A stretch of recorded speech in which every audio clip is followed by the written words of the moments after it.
Friends, यदि आप कोशिश कर कर के थक गए हैं और आपकी तुलसी कभी हरी भरी नहीं रहती हैं और रहती हैं तो कुछ दिन बाद वापस से सूख जाती हैं और उनमें कीड़े भी लग जाते हैं, तो मैं आज आपको बता देती हूँ कि आने वाली गर्मियों में आपकी तुलसी हरी भरी स्वस्थ रहे उसके लिए आपको कौन सी बातों का ध्यान रखना है, साथ ही इसमें कौन से फर्टिलाइज़र देते रहने हैं जिससे इसमें न्यूट्रिशन की कमी वो पूरी हो जाए। तो सबसे पहले आप मेरी तुलसी देखिए कितनी ग्रीन है और साथ ही ये दूसरे पॉट में लगी हैं, अपराजिता के प्लांट के साथ में ये लगी हैं। मेरे कई पॉट में अलग अलग तुलसियाँ लगी हैं। ये देखिए साइड में भी मैं आपको बताती हूँ, ये तुलसी लगी है, ये भी किसी दूसरे प्लांट में लगी हुई हैं, लेकिन सारी ही बहुत ही ग्रीन और बहुत हेल्दी ग्रो हो रही हैं। तो इसके लिए सबसे पहले आपको ध्यान रखना है कि इस तरह से जो बालें, जो उसकी मंजरी होती है, बीज बनता है, वो यदि सूख जाता है तो आप उसको वहीं से निकाल देना है।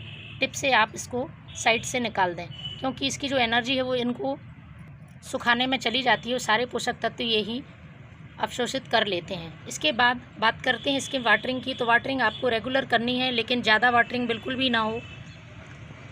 जब आप देख लें कि मिट्टी आपकी एकदम ड्राई हो गई है तभी आप इस प्लांट में वाटरिंग करें, क्योंकि एक बहुत बड़ा रीज़न तुलसी के ख़राब होने का यही होता है कि हम इसमें ज़्यादा पानी दे देते हैं।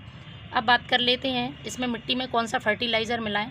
तो सबसे पहले फ्रेंड्स, यदि मिट्टी में आप हल्की सी गुड़ाई करके और इस प्लांट में यदि कीड़े मकोड़े हैं या फिर मिट्टी में फंगस है तो इसके लिए सबसे अच्छा घरेलू उपाय है कि इसमें आप इस तरह से ये 1 चम्मच हल्दी आप मिट्टी में मिला दें और साथ ही यदि आपकी पत्तियों पर लगी है तो उस पर भी छिड़क दें। तो देखिए मैं मिट्टी में मिला रही हूँ और आधी में इसकी पत्तियों पे, हालांकि इसमें अभी कोई कीड़े मकोड़े नहीं, लेकिन आप पहले भी छिड़क के रख सकते हैं तो फिर किसी तरह की पेस्ट अटैक की गुंजाइश नहीं रहती। तो इस तरह से आप इस पर छिड़क दें। साथ ही एक सबसे बेस्ट लिक्विड फर्टिलाइज़र है इस प्लांट की ग्रोथ के लिए, वो है ये कच्चा दूध। 1 चम्मच कच्चा दूध आप 1 गिलास पानी में मिलाएं। ये इस तरह से आपको गिलास में मिला देना है और इस लिक्विड फर्टिलाइज़र को आपको तुलसी की मिट्टी में डाल देना है। फ्रेंड्स, ये बहुत ही कारगर है हमारे तुलसी प्लांट की ग्रोथ के लिए।